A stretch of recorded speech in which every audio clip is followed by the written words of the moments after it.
Imaginez un monde sans électricité, ne serait-ce que pour quelques heures. Plus de lumière, plus d'internet, plus de chauffage. Dans cette vidéo, nous allons plonger dans les coulisses de l'électricité en France, en Espagne et au Portugal. Comment leurs systèmes électriques fonctionnent-ils vraiment? Quels sont les risques de coupure en 2025? Restez bien jusqu'au bout pour tout comprendre. Comment fonctionne l'électricité en Europe? Avant de parler des pays en détail, il faut comprendre que l'électricité, en Europe, fonctionne comme un grand réseau connecté. Ce réseau s'appelle ENTSO et il relie presque tous les pays européens. Grâce à cette interconnexion, un pays peut envoyer ou recevoir de l'électricité selon ses besoins. Par exemple, quand la France produit trop, elle exporte vers l'Espagne. Quand l'Espagne a un surplus d'éolien, elle peut envoyer de l'électricité vers le Portugal. Cette solidarité énergétique est vitale pour éviter les pannes généralisées. Mais malgré tout, chaque pays doit assurer en priorité sa propre production. Voyons maintenant comment chaque pays s'organise. La France, géant nucléaire mais fragile. La France est l'un des plus grands producteurs d'électricité d'Europe, notamment grâce à son parc nucléaire. Aujourd'hui, près de 60% de son électricité provient des centrales nucléaires. Le reste est partagé entre l'hydroélectricité, l'éolien, le solaire et quelques centrales à gaz ou à charbon. Mais depuis quelques années, ce modèle montre des signes de fragilité. Les réacteurs vieillissent. Des problèmes techniques, comme la corrosion, obligent parfois à arrêter certaines centrales pour maintenance. Et l'hiver, la situation devient critique. La consommation grimpe à cause du chauffage électrique, et si plusieurs réacteurs sont à l'arrêt, la France peut manquer d'électricité. Dans ce cas, le pays pourrait être obligé de pratiquer ce qu'on appelle des délestages tournants. Des coupures localisées de 1 à 2 heures pour éviter un blackout général. L'Espagne, championne des énergies renouvelables. De l'autre côté des Pyrénées, l'Espagne a choisi une autre voie, celle des énergies renouvelables. Aujourd'hui, l'éolien est la première source d'électricité du pays, suivi du solaire et de l'hydraulique. Le nucléaire y joue un rôle beaucoup plus faible, autour de 6 à 7%. Ce modèle est une grande force pour l'indépendance énergétique.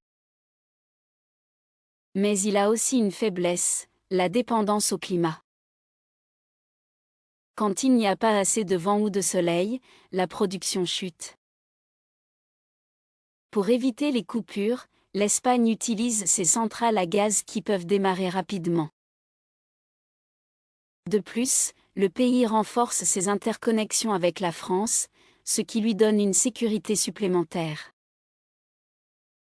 En résumé, le risque de coupure en Espagne est faible, mais pas totalement nul en cas d'hiver très défavorable. Le Portugal, pionnier de l'électricité verte. Le Portugal est un petit pays, mais il est devenu un véritable modèle en matière d'énergie renouvelable.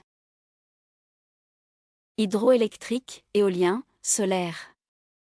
Le pays arrive parfois à couvrir 100% de ses besoins uniquement grâce à ses sources vertes. Mais comme en Espagne, cette réussite dépend fortement de la météo. En cas de sécheresse, de faibles vents, ou d'hiver très sombres, le Portugal doit faire appel à ses centrales thermiques et à l'importation depuis l'Espagne. Le risque de coupure est donc très faible, mais il pourrait augmenter en cas de conditions climatiques extrêmes et simultanées en Espagne et au Portugal. Les risques de coupure pour 2025 à 2026.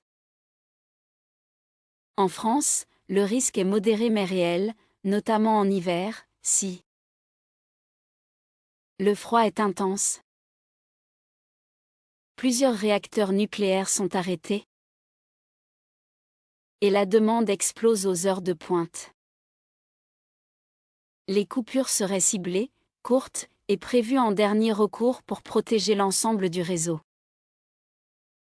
En Espagne et au Portugal, grâce aux énergies renouvelables et aux centrales à gaz, la situation est plus stable. Mais des épisodes météo défavorables prolongés pourraient créer des tensions. Heureusement, l'interconnexion entre pays européens permet de réduire fortement ces risques. La solidarité énergétique fonctionne, si un pays manque d'électricité, un autre peut venir à son secours. En résumé, la France est un géant énergétique, mais son parc nucléaire vieillit et demande une vigilance accrue.